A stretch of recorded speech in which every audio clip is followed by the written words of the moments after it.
صلى الله على محمد.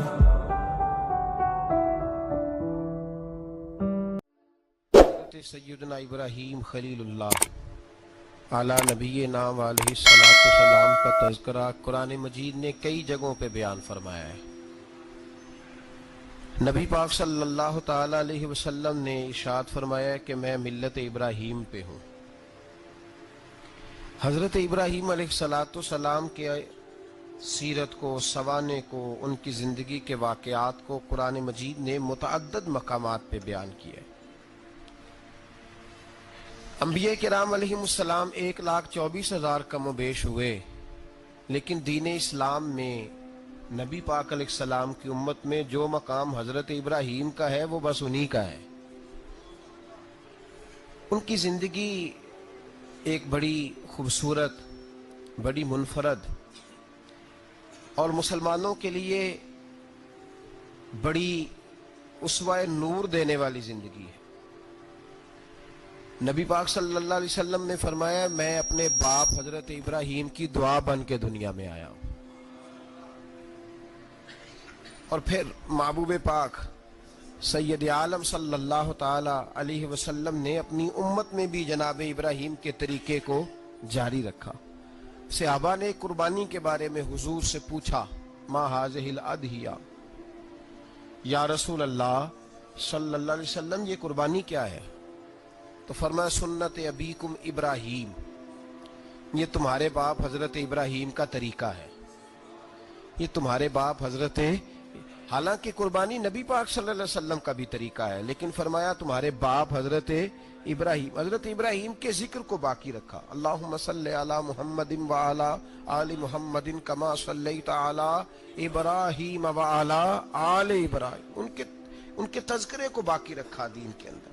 حضرت ابراہیم بڑی امتیازی شان والے نبی ہیں، بڑی امتیازی شان والے۔ رب کریم کا وہ دوست جس نے کوئی چیز بچا کے نہیں رکھی، ہر شے ہی اپنے رب کی بارگاہ میں پیش کر دی۔ چند چیزوں سے انسان کو بڑا پیار ہوتا ہے، گھر اسے بڑا پیارا ہوتا ہے۔ وہ بڑا خوبصورت ہوٹل، 5 سٹار ہوٹل میں رہا، وہ اسلام آباد گیا، کسی سفر پہ گیا تو بڑے اعلیٰ قسم کے اس کو کھانے ملے، بڑی چیزیں ملی، لیکن کبھی دائیں کروٹ کبھی بائیں کروٹ۔ تو ساتھ بیڈ پہ دوست تھا تو اس نے کہا صاحب سو جاؤ، تو اس نے کہا یار جو مزہ اپنے گھر میں سونے کا ہے وہ کسی اور جگہ تھوڑی ہے۔ گھر بڑا پیارا ہوتا ہے، انسان کو لگاؤ ہوتا ہے، جس بے تکلفی سے، سکون سے، آرام سے انسان اپنے گھر میں وقت بتاتا ہے، کہیں اور مشکل ہو جاتا ہے۔ دوسرا، انسان کو اولاد بڑی پیاری ہوتی ہے، بڑی عجیب شے ہے، نہ ہو تب بھی بڑا دکھ ہے، اور ہونے کے بعد بھی اس کی بڑی آزمائشیں ہیں۔ یہ بڑی ایک میٹھی چیز ہے۔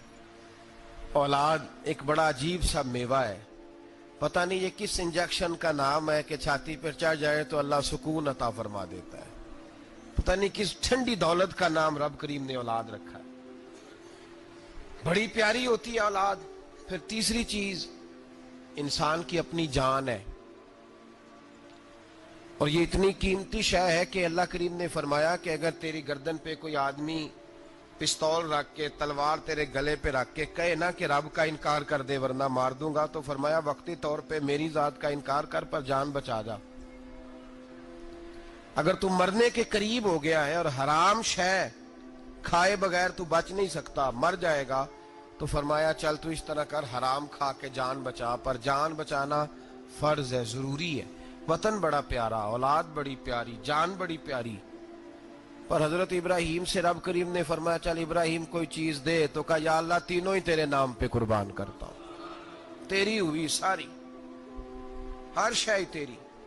حضرت ابراہیم نے دین کے لیے، آپ شہر بابل کے قریب پیدا ہوئے تھے، وہاں سے مصر آئے، مصر سے فلسطین آئے، اور فلسطین سے آ کر کے کعبہ آباد فرمایا۔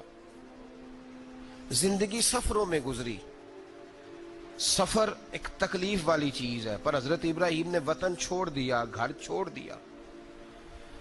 جان بڑی عزیز ہوتی ہے، اصل میں نا جب انسان جدوجہد کرتا ہے نا دین کے لیے تو اس کے رستے میں بڑی چیزیں آتی ہیں، کبھی اولاد، کبھی گھر، کبھی باہر، کبھی حکومتیں، کبھی سیاستیں، کبھی چدراہٹیں، اس کے رستے میں بڑا کچھ آتا ہے اور اسے ہر چیز کو فیس کرنا پڑتا ہے۔ گھر کے اندر بھی جنگ ہوتی ہے اور گھر کے باہر بھی لڑائی ہوتی ہے۔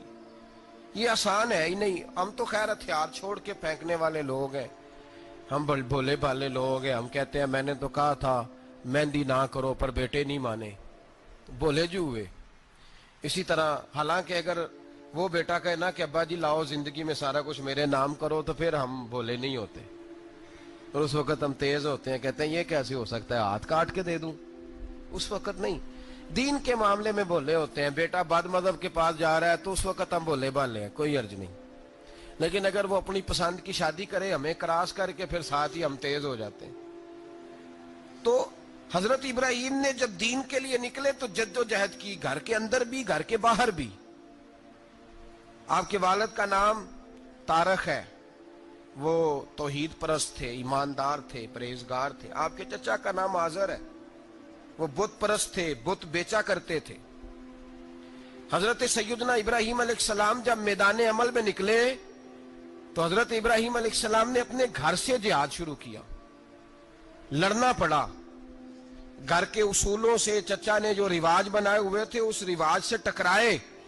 فرمایا میں اپنے گھر کے اندر یہ بت پرستی نہیں ہونے دیں گا۔ چچا کو ایک دفعہ نہیں بار بار 100 دفعہ سمجھایا۔ آپ کا چچا بت بنا کے بیچا کرتا تھا۔ حضرت ابراہیم علیہ السلام تھوڑے بڑے ہوئے تو کہنے لگا کہ چلو میرے ساتھ، تم بھی بت بیچنے ہیں، ہمارا کاروبار ہے۔ حضرت ابراہیم ساتھ نکلے تو بت پکڑا ہے، گندے پانی کے اندر اس بت کو ڈبوتے ہیں، کہتے ہیں کسی نے خریدنا ہے تو خرید لو، نہ یہ نفع دے سکتا ہے نہ نقصان دے سکتا ہے، جو اپنا آپ نہیں بچا سکتا تمہیں کیا بچائے گا، خریدنا ہے تو خرید لو۔ چچا کہنے لگا تو کاروبار چمکا رہا ہے کہ تباہ کر رہا ہے۔ گھر میں بڑے معاملات خراب ہوئے، جھگڑے ہوئے، لیکن حضرت ابراہیم علیہ السلام ایک منٹ کے لیے بھی اپنے گھر کے اندر بھی کمپرومائز کرنے کو تیار۔ یہ تھوڑا مشکل میں نے پہلو چھیڑ دیا ہے، یہ تھوڑا مشکل پہلو چھیڑ دیا ہے۔ بڑا سمجھدار آدمی ہے پر بیوی سے پردہ نہیں کرا سکتا، سیانا ہے، پنچایت کا بندہ ہے، جو اس سے آپ کہیں گے وہ بات یہ سنائے گا، لیکن کہتا ہے نہیں جی میں نے کوشش کر لی ہے۔ کس قسم کی کوشش ہے صاحب، یہ کیسے ہو گیا؟ حضرت ابراہیم علیہ السلام نے گھر کے اندر سے فرمایا نہیں کرنے دوں گا، گھر کے اندر بھی ٹکرائے، فرمایا تم جو بھی ہو پاش پاش کیا چچا کے اصولوں کو، اور باہر جب نکلے تو صرف علاقے کے چیئرمین سے نہیں ٹکرائے، ایم پی ایم این اے وزیر مشیر سے نہیں ٹکرائے، سپر پاور نمرود دنیا کا واحد حکمران تھا اس وقت، دوسرا کوئی حکمران ہی نہیں تھا، اکیلے حکمران سے جا کر ٹکرائے، کوئی ساتھ فوج نہیں تھی، کوئی ساتھ ان کے طاقت بظاہر دنیا داری کی کوئی نہیں تھی، پر حضرت ابراہیم جا کے ٹکرائے، اور میرے رسول پاک صلی اللہ علیہ وسلم نے سند بیان کی، فرمایا افضل الجہاد کلمۃ الحق عند سلطان الجابر، فرمایا سب سے افضل جہاد یہ ہے کہ تو ظالم بادشاہ کے سامنے کھڑے ہو کے حق بات بیان کر دے، یہ سب سے بڑا جہاد ہے، یہ سب سے افضل الجہاد کلمۃ الحق عند سلطان الجابر، سب سے بڑا جہاد۔ حضرت ابراہیم کھڑے ہو گئے، سپر پاور سے ٹکرائے۔ یہاں ہم لوگ حکمتوں کا شکار ہیں، دیکھیں گے، کریں گے، سوچیں گے، اور مولوی صاحب کو ویسے کہتے ہیں آپ پرہیز کریں سیاسی باتوں سے۔ بھئی اللہ کے ہر نبی نے جا کے وقت کے ظالم حکمران کو لتاڑا ہے، للکارا ہے، یہ تو مشن انبیاء ہے۔ حضرت سیدنا ابراہیم علیہ السلام نے جو اس کو جا کے کہا کہ تو جھوٹ بولتا ہے، تو جھوٹا ہے، تو خدائی کا دعویٰ کرتا ہے، تو بہت بڑا ظالم ہے، اور قرآن مجید نے اس ساری بات کو بیان فرمایا۔ حضرت ابراہیم علیہ السلام سے کہنے لگا میں رب ہوں، تو آپ نے فرمایا میرا رب تو وہ ہے جو زندہ کرتا اور مارتا ہے، تو پھر آپ حق بات بیان کریں گے تو اللہ مارے گا کہ بندہ مارے گا؟ کچھ بھی نہیں ہوتا، کیونکہ زندگی موت کس کے ہاتھ میں ہے؟ اللہ کے ہاتھ میں، زندگی موت اللہ، کچھ بھی نہیں ہوتا۔ انسان صحیح سمت کا تعین کرے اور صحیح چلے۔ حضرت علی شیر خدا سے کسی نے کہا تھا کہ آپ کے بڑی دشمنی ہے، کوئی محافظ رکھ لیں، آپ فرمانے لگے موت خود بہت بڑی محافظ ہے، وقت سے پہلے آتی ہی نہیں، بڑی محافظ ہے. وقت سے پہلے علامہ نورانی رحمۃ اللہ تعالی علیہ کراچی جیسے شہر میں رہا کرتے تھے جہاں گام گام پہ خطرہ تھا.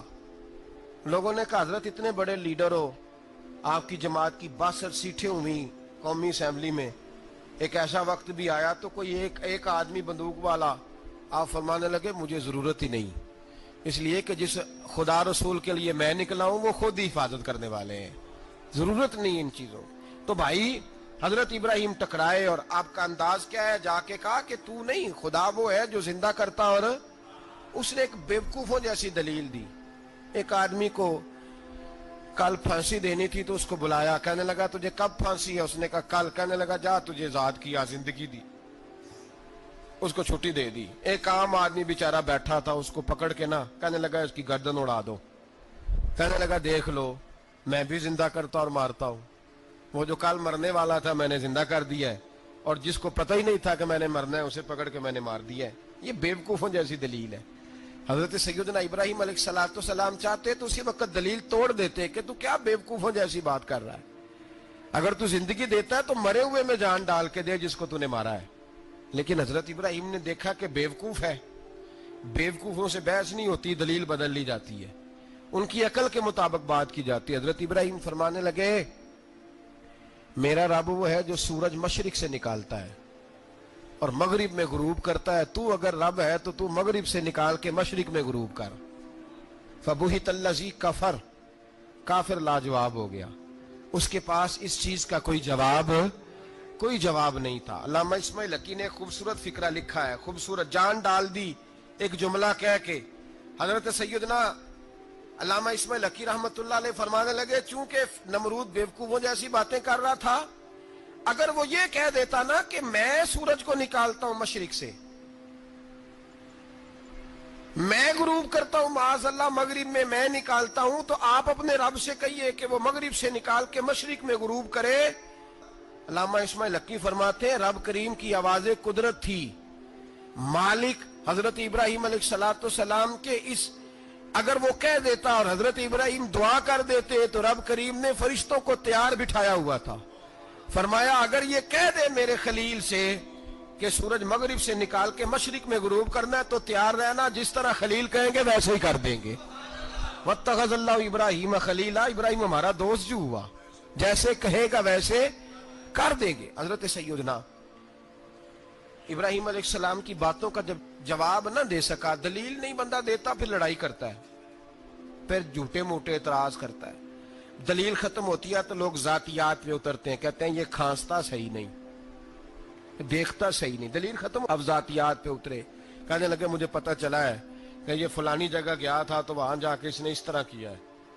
پھر لوگ ذاتیات پہ اترتے ہیں, جب دلیل کا جواب دلیل سے نہیں دے پاتے پھر ذاتیات پر اتر کر حملے کرتے ہیں.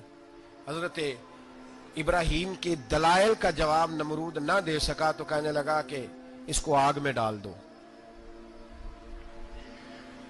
قوم گئی ہوئی تھی ساری, آپ نے بات سنی ہوئی ہے, میں نے صرف اشارہ دینا ہے, میلے پہ. تو حضرت سیدنا ابراہیم علیہ السلام نے سارے بت توڑ دیے, کلاڑا بڑے بت کی گردن پہ رکھا. واپس آئے, کہنے لگے بت کس نے توڑے ہیں؟ تو فرمایا اس سے پوچھ لو جس کی گردن پہ کلاڑا ہے. کہنے لگے یہ تو بول ہی نہیں سکتا. تو فرمانے لگے بڑے بیوقوف ہو, جو بولتا ہی نہیں, سنتا ہی نہیں, اپنا آپ نہیں بچا سکتا, اس کی پوجا کرتے ہو. کہنے لگے پکڑو, دلیلیں ختم ہو گئی, اس کو آگ میں ڈالو. بہت بڑی حویلی 45 فٹ مربع پہ مشتمل ایک حویلی بنائی گئی اور 45 فٹ اونچی. مختلف روایات, علامہ اسماعیل حقی کہتے ہیں کہ 3 مہینے تک نمرود نے کہا کہ اس کے اندر لکڑیاں ڈالو. لوگ پوچھنے لگے کتنی دنیا جلانی ہے؟ کہنے لگا بندہ تو ایک جلانا ہے, پر بندہ بڑا تگڑا ہے, ایک بندہ. 3 مہینے لکڑیاں ڈالی گئیں. اور لوگوں کی جو تہمات ہوتی ہیں نا وہ بڑی عجیب ہوتی ہیں. تہمات میں نے بڑی تفصیل سے رمضان المبارک میں گفتگو کی تھی. بدشگونی, تہمات لوگ لیتے ہیں.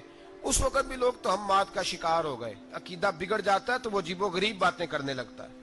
تہمات کا شکار ہو گئے. بیبیاں نظر مانتی, میں بیمار ہوں, اگر صحیح ہو گئی تو اتنے من لکڑی دوں گی حضرت ابراہیم کی آگ جلانے کے لیے.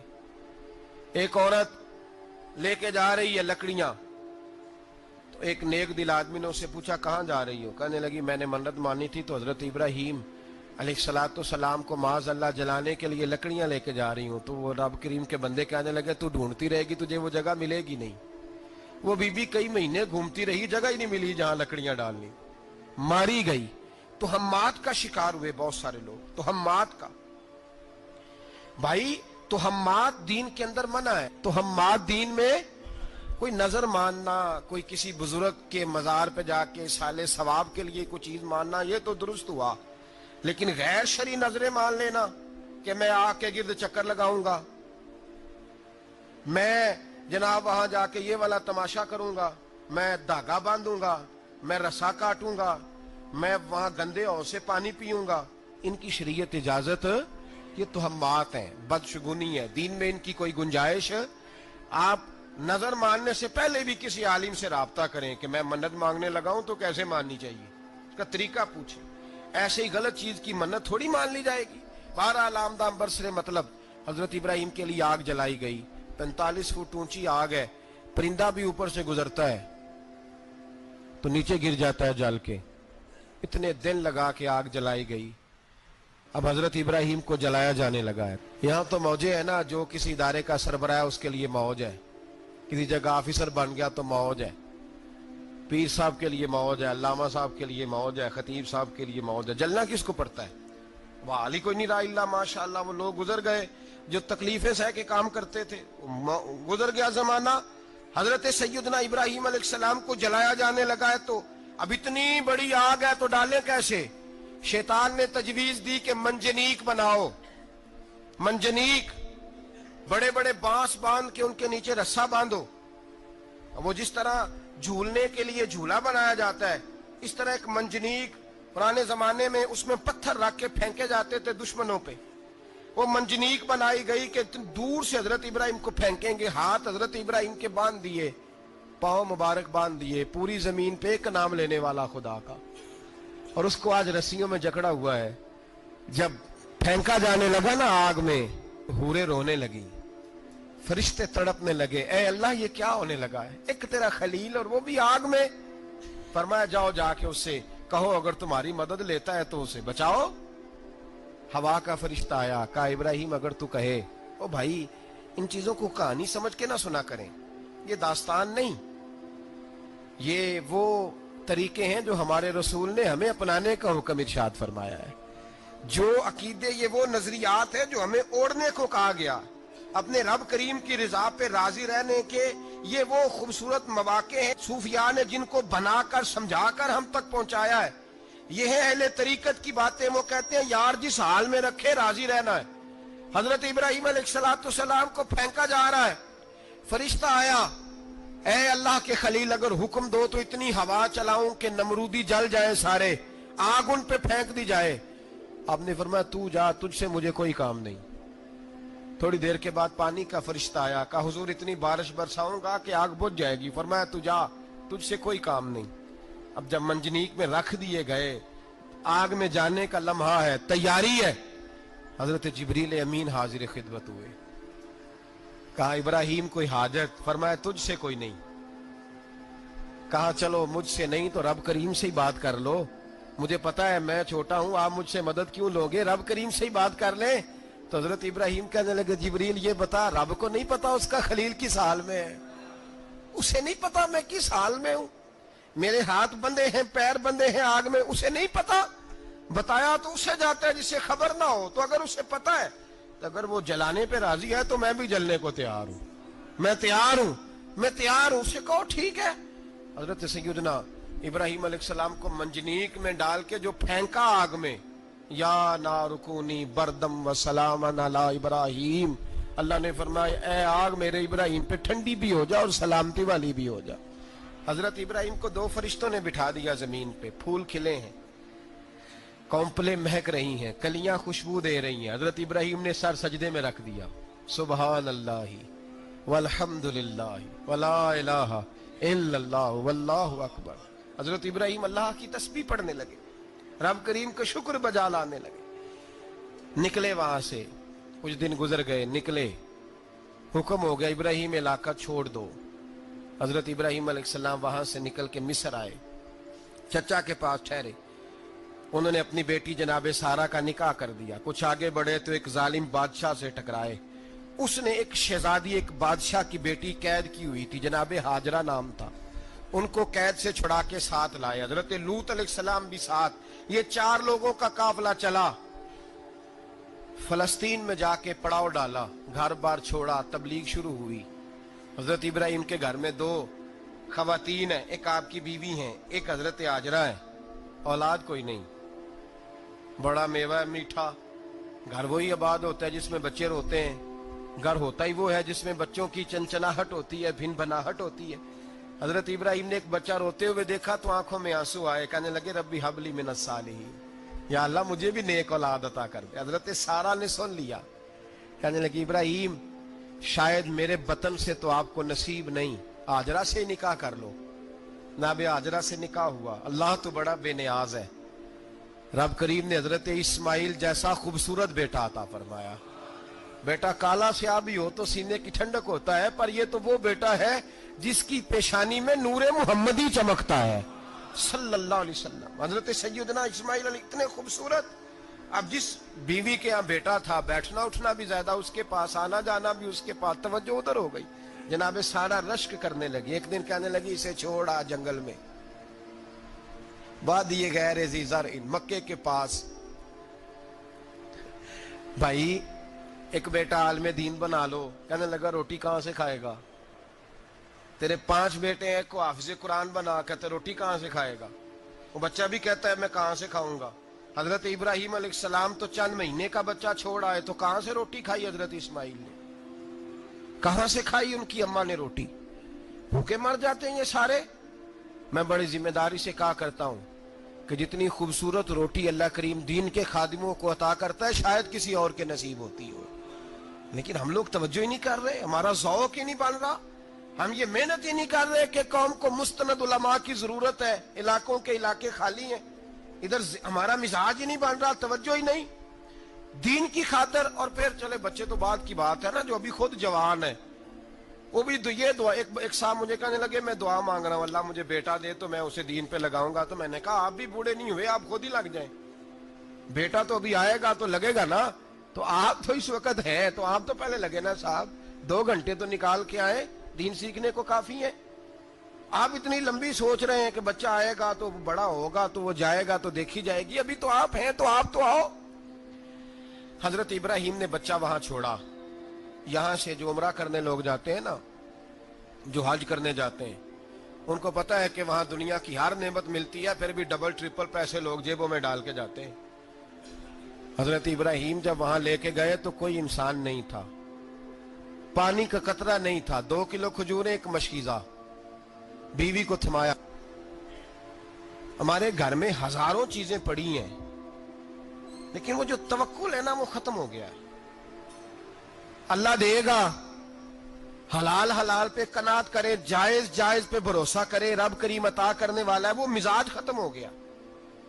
حضرت سیدنا ابراہیم علیہ السلام 2 کلو کھجوریں، ایک مشکیزہ پانی کا دے کر کے، اور وہاں بٹھایا آپ نے اپنے بچے کو اور اپنی زوجہ جناب ہاجرہ کو، اور بٹھا کر کے یہ واپس پلٹنے لگے تو حضرت ہاجرہ سلام اللہ علیہ نے آواز دی، کہا ابراہیم کس کے سہارے پہ چھوڑ کے جا رہے ہو؟ جہاں آب زمزم کا کنواں ہے نا، جو لوگ گئے ہیں جنہوں نے صفا مروہ کی صحیح کی ہے، صفا مروہ سے باہر نکلے نا، سرکار کی ولادت کا مقام ہے، اس جگہ پہ آب زمزم کا کنواں تھا، وہاں حضرت سیدنا ہاجرہ کو بٹھایا، کوئی چیز نہیں، کوئی درخت نہیں، کوئی کھیت نہیں، کوئی پانی نہیں، کوئی کنواں نہیں، وہاں بٹھایا، اور بٹھا کر کے نکلنے لگے تو جناب ہاجرہ فرمانے لگی ابراہیم کس کے سہارے پہ چھوڑ کے جا رہے ہو؟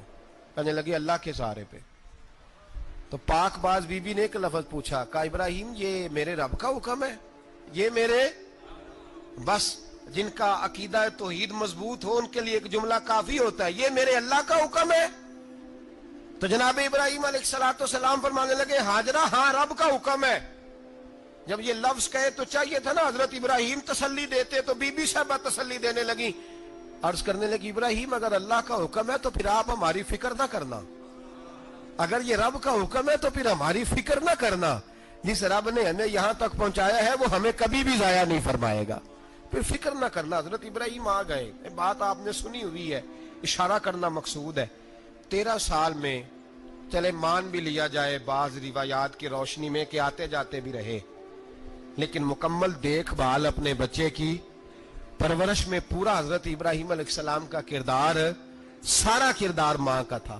میں جب خواتین کے بارے میں کوئی بات کرتا ہوں تو میں آپ کو اکثر کہتا ہوں کہ یہ صرف بیوی کے لیے حکم نہیں ہوتا, یہ ٹریننگ بیٹی کو دینی ہے اور بہن کو دینی ہے.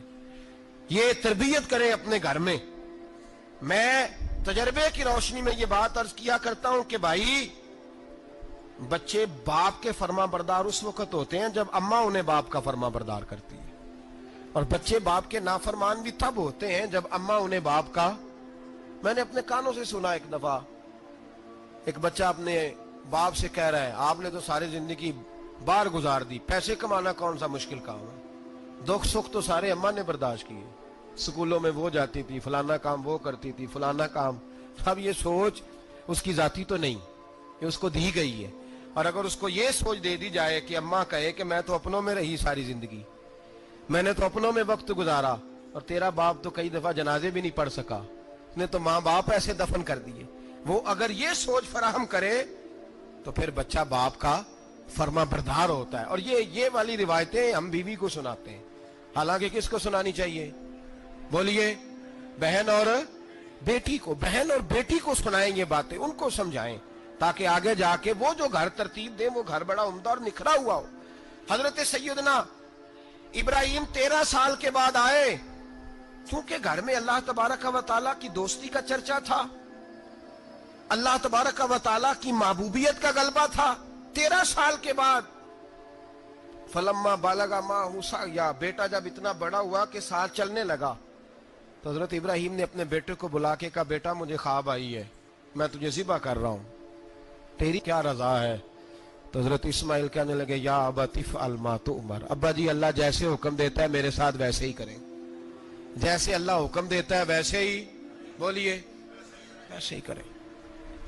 حضرت حاجرہ کو کہا کہ ایک دوست نے دعوت کی ہے تو وہاں جا رہے ہیں.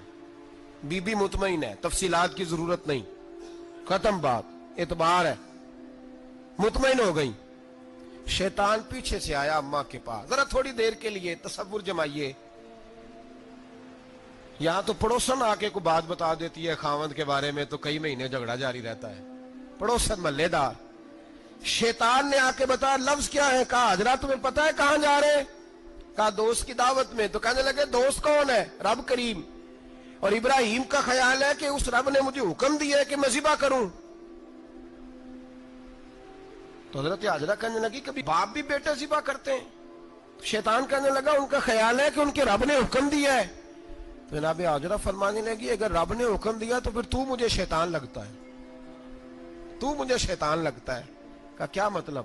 فرمانے لگی اگر رب کریم کا حکم ہے تو میرے پاس ایک اسماعیل ہے, اگر 1000 بھی ہوتے میں سارے اللہ کے راستے میں پیش کر دے دیتی. مالک کا ہی تو ہے سارا کچھ, اسی کا ہے, اس میں لیت اللہ کی کیا گنجائش؟ حضرت سیدنا ابراہیم علیہ السلام نے بیٹے کے حلق پہ چھری رکھ بھی دی اور چھری چلا بھی دی, رکھ بھی دی, اور وہ تو اللہ کریم نے فرمایا یا ابراہیم قد صدقت الرؤیا, ابراہیم تو نے خواب سچا کر دکھایا, وہ قیامت تک تیرا نام رہے گا.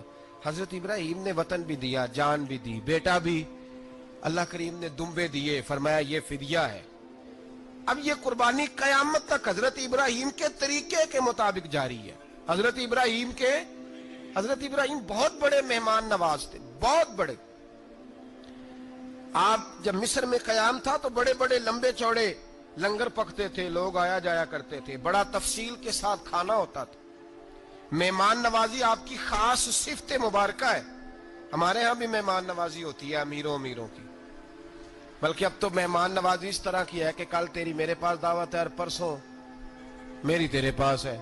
وہی امیروں میں وہ چکر رہتا ہے, پارٹیاں دوست ایک دوسرے کو ڈالتے ہیں, تیری طرف پارٹی تیری طرف. اور اسی انداز میں اب یہ عید آئے گی نا, ٹکا پارٹیاں ہوں گی جگہ جگہ, اور لوگ سوال پوچھنے لگے ابھی سے, کہتے ہیں قربانی کا کتنا گوشت گھر رکھنا جائز ہے؟ قربانی کا کتنا گوشت گھر رکھنا جائز ہے؟ سارا ہی جی, اس لیے فریزر لے لے، فریج سے نہیں کام چلے گا، سارا ہی جہاز گھر رکھنا سارا ہی جائز ہے، رکھ لیں۔ او خدا کے بندے، قربانی وہ بندہ دیتا ہے جو سارا سال ہی گوشت کھاتا ہے، صحیح کہہ رہا ہوں؟ قربانی صاحب نصاب، صاحب استطاعت بندہ دیتا ہے نا، تو وہ سارا سال ہی گوشت، تو سارا گھر میں رکھنا بھی جائز ہے، لیکن سارا دے دینا بھی۔ تو جو آ رہی ہے اس پہ کیوں توجہ کرتے ہو، جو دوسرا جائز ہے اس پہ کیوں نہیں عمل کرتے؟ سارا تقسیم کرتے ہیں، بات ختم ہوئی۔ یقین کریں، محرم میں جا کے دوست ٹیلی فون کر کے سوال پوچھتے ہیں، کہتے ہیں صاحب سنا ہے قربانی کا گوشت محرم میں کھانا جائز نہیں۔ میں کہ نہیں، ربیع الاول چ بھی جائز جے، رجب رمضان تک کھاؤ، کوئی بندہ نہیں منع کرتا، اس لیے کہ کسی کو دینا تو پسند ہی نہیں، یا پھر اس میں سے جو خاص خاص چیزیں ہیں وہ اپنی فریج میں، اور باقی جو ہے وہ دوسروں کے لیے۔ یہ کیا طریقہ ہے ہمارا؟ اور اسی پہ عمل ہے۔ اللہ تبارک و تعالی ہمیں سمجھنے کی توفیق عطا فرمائے۔ حضرت ابراہیم بہت بڑے مہمان نواز تھے، صرف قربانی نہیں دیتے تھے، سارا سال بہت سارا لنگر، بہت سارا کھانا پینا، بہت ساری چیزیں جاری رہتی تھی۔ اور جتنے غریب لوگ تھے فلسطین کے، ان کو پتا تھا کہ حضرت ابراہیم علیہ السلام کا لنگر جاری ہے۔ فلسطین میں جب آپ کا قیام تھا، ایک دفعہ ڈھیروں مہمان آ گئے اور کھانے کو کوئی چیز نہیں۔ حضرت سارہ اور جناب ہاجرہ دونوں اس وقت موجود تھیں۔ وہ کہنے لگی ابراہیم بہت سارے مہمان آ گئے تو کیا کریں؟ جناب سارہ کہنے لگی کس طرح کر کے ان کی مہمان نوازی کرنی؟ اور حالات یہ ہیں کہ قحط پڑا ہوا ہے فلسطین میں، مصر میں، دور دراز علاقوں میں۔ تو حضرت ابراہیم کہنے لگے یہ اللہ کے مہمان ہیں اور ہمیں رب کریم کا بندہ سمجھ کے آ گئے، اللہ ہی بندوبست کرے گا۔ فرمانے لگے میرا مصر میں ایک دوست ہے، وہ قحط کے دنوں میں غلہ جمع کر لیتا ہے، میں اس کی طرف پیغام بھیجتا ہوں، مجھے امید ہے وہاں سے غلہ ملے گا۔ 2 3 5 اونٹ والے غلام بلائے اور ان کو کہا کہ جاؤ غلہ لے آؤ مصر کے دوست سے۔ وہ لوگ کہتے ہیں ہم غلہ لینے گئے، وہاں جب پہنچے تو حضرت ابراہیم خلیل اللہ علیہ السلام کا پیغام دیا تو آپ کا وہ دوست کہنے لگا غلہ تو بے شمار تھا، مجھے خبر نہیں تھی کہ حضرت ابراہیم کا پیغام آئے گا، تو میں تو سارا تقسیم کر چکا ہوں، لوگ لے گئے، اب تو کوئی شے نہیں۔ اب وہ خالی آ گئے 5 کے 5 اونٹ۔ جب خالی آئے تو حضرت ابراہیم کی حویلی کی دیواریں چھوٹی چھوٹی تھیں، ان غلاموں میں سے، خادموں میں سے، آپ کے ان چاہنے والوں میں سے ایک کہنے لگا یار وہ غریب تو انتظار کر رہے ہوں گے کہ غلہ لینے گئے ہیں، ہمیں روٹی ملے گی۔ چھوٹی چھوٹی دیواریں ہیں، وہ جب دیکھیں گے نا خالی آ گئے تو انہیں تکلیف ہوگی، اس طرح کرو بوریوں میں ریت بھر لیتے ہیں، ریت بھر کے لے جاتے ہیں، بعد میں اندر رکھ کے انہیں سمجھا بہلا لیں گے یا حضرت ابراہیم کو بتائیں گے، وہ خود ہی ان لوگوں کی دل جوئی فرمائیں گے۔ اب غلہ کی جگہ ریت بھر کے اونٹوں پہ رکھ کے لائی گئی، لا کے بوریاں جب رکھ دی گئیں، حضرت ابراہیم علیہ السلام دوپہر کے وقت آرام فرما رہے تھے، بی بی سارہ اٹھی، کہتی ہیں جب میں نے دیکھا نا کہ بوریاں پہنچ گئی ہیں تو گئی، غلام کو ساتھ لیا اور اس کو جب کھولا نا تو کہتی اتنی حسین گندم میں نے پہلے کبھی دیکھی نہیں تھی، اتنا پیارا دانا میں نے کبھی ملاحظہ ہی نہیں کیا تھا۔ فرماتی ہیں جب اس کو پیس کر چکی میں روٹیاں پکائیں تو خوشبو دور دور تک پھیل گئی، اعلیٰ غذا بنی، بڑے بڑے کھانے بیبیوں نے مل کے پکائے، چن دیے گئے، حضرت ابراہیم اٹھے تو لوگ کھانا کھا رہے ہیں، سجدہ شکر ادا کیا، اور جب سجدے میں گئے تو وحی آنے لگی، پھر رونے لگے۔ جب پلٹ کر باہر تشریف لائے تو جناب سارہ کہنے لگی ابراہیم تمہارا مصری یار بڑا اچھا ہے، اس نے اتنی اعلیٰ گندم بھیجی ہے کہ اتنی تو میں نے پیاری گندم کبھی دیکھی نہیں۔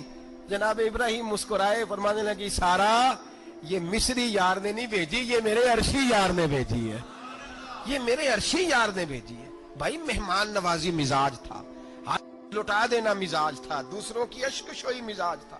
حضرت ابراہیم علیہ السلام کا طریقہ ہے قربانی، حضور نے ان کا طریقہ بیان کیا۔ اگر سال کے بعد قربانی دینا ان کا طریقہ ہے تو سارا سال غریبوں کو روٹی دینا بھی حضرت ابراہیم کا طریقہ ہے، سارا سال غریب کی نوکری کرنا یہ بھی حضرت ابراہیم کا طریقہ ہے، بھوکے کو کھانا کھلانا یہ بھی۔ میرے مصطفیٰ کریم سید عالم صلی اللہ علیہ وسلم سے صحابہ نے پوچھا حضور بہترین مسلمان کون ہے؟ بہترین مسلمان؟ تو حضور نے فرمایا جو سلام لینے میں پہل کرے اور غریب کو روٹی کھلانے میں سب سے اچھا ہو، وہ بہترین مسلمان ہے، زبردست مسلمان۔ ہمارے ہاں دعوتیں ہوتی ہیں تو امیروں کی، افطاریاں ہیں تو امیروں کی، اور میرے مصطفیٰ کریم علیہ السلام نے فرمایا بدترین دعوت ہے جس میں امیر بلائے جائیں غریب نہ بلائے جائیں. وہ بدترین دعوت حضرت ابراہیم کا طریقہ رہا ساری زندگی مہمان نوازی. اور دوسرا ان کا مزاج تھا, اللہ سے پیار ہو گیا تھا نا. جب رب کریم سے محبت ہوتی ہے نا اور محبت کا احساس ہوتا ہے دل میں, پھر سجدے لمبے ہوتے ہیں.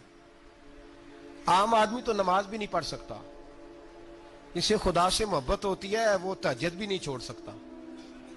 وہ یہ محبت کی بات ہے نا, جس کو پیار ہوتا ہے اس کی تہجد بھی ہے, اس کی اشراق بھی ہے, چاشت بھی ہے, اس کے عمرے بھی ہیں, اس کے حج بھی ہیں, اس کے بار بار کعبۃ اللہ کے دیدار بھی ہیں. یہ محبت الہی ہے, جوش مارتی.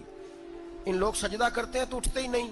اللہ کے بندوں سے پیار کرتے ہیں, اللہ کی. حضرت ابراہیم کو رب کریم سے اتنی محبت تھی, اتنا پیار تھا کہ وہ آپ کی زندگی کے ہر پہلو سے چھلکتا تھا. ایک وقت ایسا آیا کہ اللہ تعالیٰ نے حضرت ابراہیم کو بہت زیادہ مال عطا فرمایا. اتنے اونٹ گنے نہیں جاتے, گائیں اتنی زیادہ کہ شمار نہیں ہوتی, بکرے بکریاں اتنی زیادہ کہ شمار, بہت زیادہ مال اللہ نے عطا فرمایا. اور ابھی کچھ عرصہ پہلے آپ پیچھے جائیں نا تو جو لفظ مال تھا وہ روپے پہ تو بولا ہی نہیں جاتا تھا, وہ جانوروں پہ بولا جاتا تھا. بہت زیادہ مال اللہ نے دیا, بکریاں, گائیں, اونٹ, بیل, بڑا کچھ. تو رب کریم نے فرشتوں سے فرمایا کہ واتخذ اللہ ابراہیم خلیلا, ابراہیم میرا دوست ہے. تو فرشتے کہنے لگے یا اللہ جسے اتنا کچھ دیا جائے اس نے دوست تو بننا ہی ہوتا ہے, تو نوازا ہی پڑا ہے, اتنا مال, اتنے کھیت کھلیان, اتنا کچھ. اللہ کریم نے فرمایا جاؤ آزمائش کر لو, امتحان لے لو. فرشتہ امتحان لینے پہنچ گیا.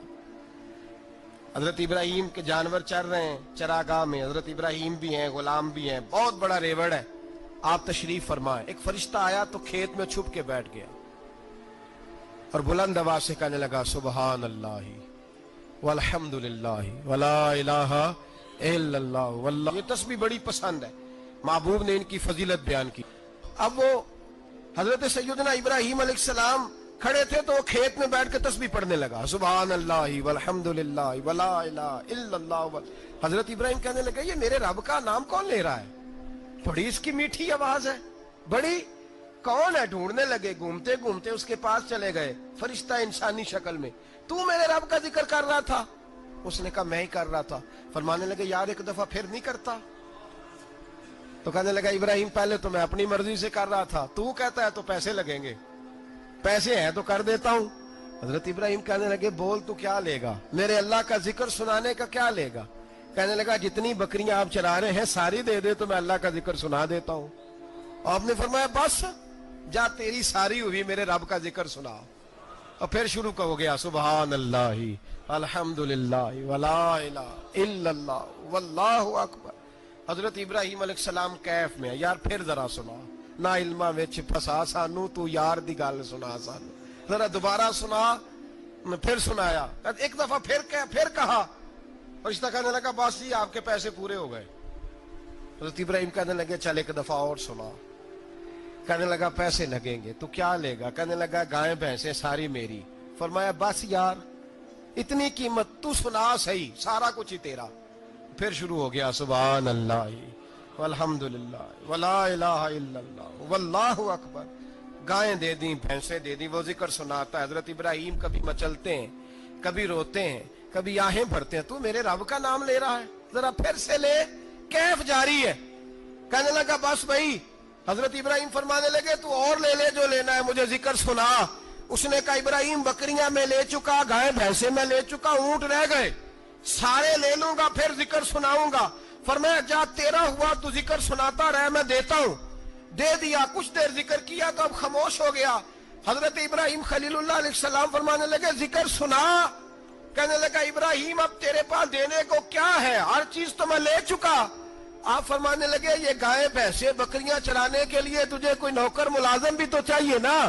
تو اس طرح کر, مجھے رکھ لے, میں روٹی نہیں مانگوں گا, کھانا نہیں مانگوں گا, تو اللہ کا ذکر سناتا رہنا, میں تیرے جانوروں کی نوکری کرتا رہوں گا. حضرت ابراہیم علیہ السلام نے جب یہ کہا نا, فرشتے کی آنکھوں میں آنسو آ گئے. تر دامنی پہ شیخ ہماری نہ جائیے, ہم دامن نچوڑ دیں تو فرشتے وضو کریں. فرشتہ رو پڑا اور کہنے لگا ابراہیم مجھے سینے سے لگاؤ, آپ واقعی اس قابل ہے کہ اللہ آپ کو اپنا دوست بنائے. واقعی اس قابل ہے کہ رب آپ کو اپنا حضرت ابراہیم علیہ السلام کا خدا سے محبت کرنے کا نرالا انداز. اور میرے بھائی یہی محبت انہیں میرے مصطفیٰ سے بھی تھی. ایک نبی گھر بنا رہا ہے، دوسرا بنوا رہا ہے. حضرت اسماعیل علیہ السلام پتھر اٹھا اٹھا کے لا رہے ہیں، جناب ابراہیم بنا رہے ہیں. جب خانہ کعبہ بن گیا تو کہنے لگے ربنا وابعث فیہم رسولا، اے اللہ اب اسے بسانے کے لیے اپنا آخری رسول بھی عطا فرما. نبی پاک فرماتے ہیں میں دعا ہوں حضرت ابراہیم کی. یہ قربانی حضرت ابراہیم کا طریقہ ہے.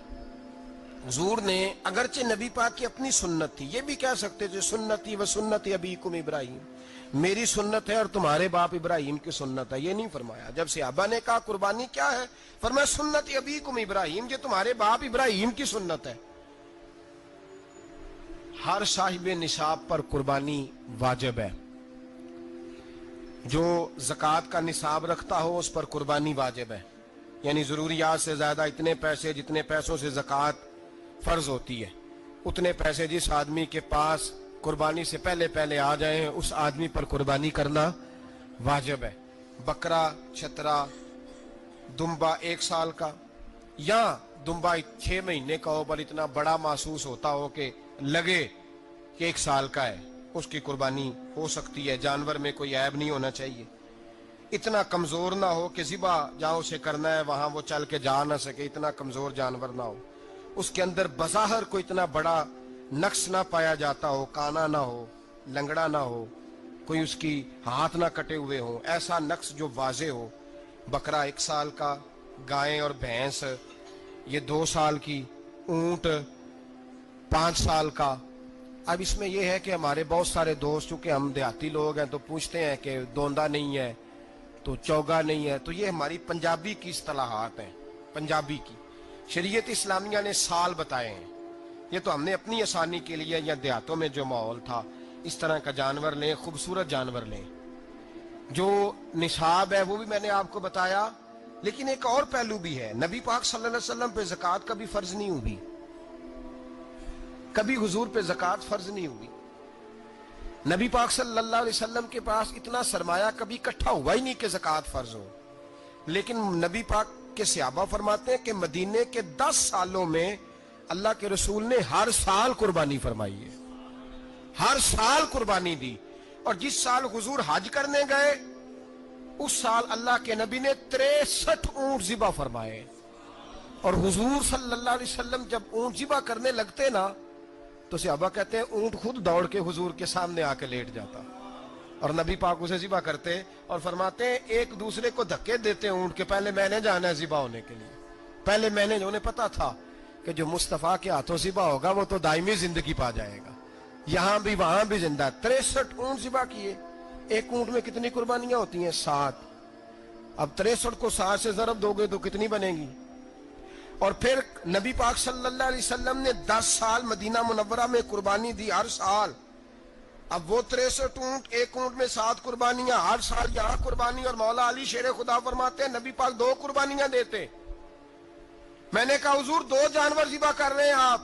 تو حضور نے فرمایا ایک میری طرف سے، ایک میری امت کی طرف سے، غریبوں کی طرف سے. اور حضرت علی کو حضور نے وصیت فرمائی تو 2 دیا کرے گا. یا رسول اللہ صلی اللہ علیہ وسلم میں غلام ہوں، خادم ہوں. حضور نے فرمایا علی ایک تو نے اپنی دینی ہے، ایک میری طرف سے دینی ہے. 2 قربانیاں. مولا علی نے بھی ساری زندگی 2 قربانیاں دی. حضرت علی بھی مال کے نصاب نہیں تھے، اپنا مکان ہی نہیں تھا، کوئی کاروبار نہیں تھا، کئی دن فاقے رہتے تھے، پر قربانیاں کتنی دیتے تھے؟ 2. ہمارے پاس ویسے اگر سسرال میں، میکے میں، کزنوں میں کچھ شادی ہو جائے تو 50-60 ہزار کا خرچہ برابر ہے، وہ پکا ہے. اور قربانی کی باری غریب ہو گئے، سارے غریب ہو گئے. کہتے نہیں یہاں مشکل ہے. او خدا کے بندے، اللہ کے ساتھ تجارت کر، اس کے رستے میں 1 دے گا، رب تجھے 70 گنا اضافہ کے ساتھ عطا فرمائے گا. قربانی مال کے نصاب پہ ہے. کوشش کیا کریں کہ اللہ کے رستے میں جب دینا ہو پھر لیت اللہ سے بچیں، خوبصورت جانور لائیں. جن کو اللہ نے توفیق دی ہے ان کے لیے نصیحت ہے، جن کو اللہ نے توفیق دی. میں نے اپنے حضرت صاحب کو دیکھا ہے، وہ کہتے تھے کئی جانور اللہ نے بڑا نوازا ہے. کہتے ایک میرا ہے، ایک میرے ماں کا، ایک میرے باپ کا ہے، ایک میرے فلاں استاد صاحب کا، ایک میرے پیر صاحب کا ہے. یہ جانور غوث اعظم جیلانی کا نام کا دے رہا ہوں. اور پھر ایک بڑا خوبصورت جانور بندہ ہوتا اور حضرت خود ان کو چارہ ڈال رہے ہوتے تو حضور یہ کیا ہے؟ فرمانے لگے یہ میں رسول اللہ کے نام پہ قربان کروں گا، یہ نبی پاک کے نام پر قربان کیا جائے گا۔ جن کو اللہ نے حیثیت دی ہے وہ کوشش کریں اپنے محبوب کی طرف سے بھی قربانی کریں، نبی پاک کے نام کی قربانی دے، خوبصورت سا جانور پیارا، پھر اس کی خدمت ہو، پھر اس کی قربانی دی جائے اور نبی پاک کے نام پر قربانی دی جائے۔ حضور نے خود وصیت فرمائی حضرت ابو بکر صدیق کو قربانی